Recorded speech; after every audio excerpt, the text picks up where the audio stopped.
In 1819, the Missouri Territory was being considered to become part of the United States. At this time, there was an equal amount of free and slave states, so bringing in other states would cause disruption in power. The slavery issue in the United States was brought to everyone's attention. Before that time, the public had paid little attention to slavery. Question. For 3 days, the House of Representatives excitedly debated the question, then passed an amendment by a vote of 87 to 76. Although this didn't dissolve the slavery issue, and debate continued to rage throughout the country. The Missouri Compromise was an agreement passed in 1820 between the pro-slavery and anti-slavery fractions in Congress. This compromise prohibited slavery in the former Louisiana Territory, north of 3630. The House of Representatives refused to accept this compromise, and a conference committee was appointed.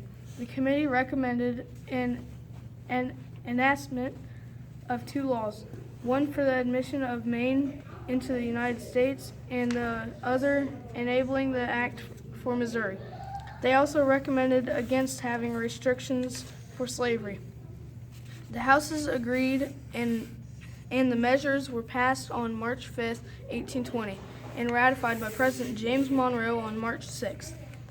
On January 29, 1850, the 70-year-old Clay presented a compromise. For 8 months, members of Congress led by Clay, Daniel Webster, Senator from Massachusetts, and John C. Calhoun, Senator from South Carolina, debated the compromise.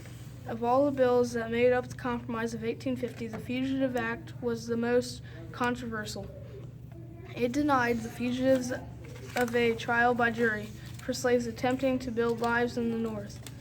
This new law was a disaster, which left many having to leave their homes and move to Canada. Over the next decade, an estimated 20,000 blacks moved to neighboring countries.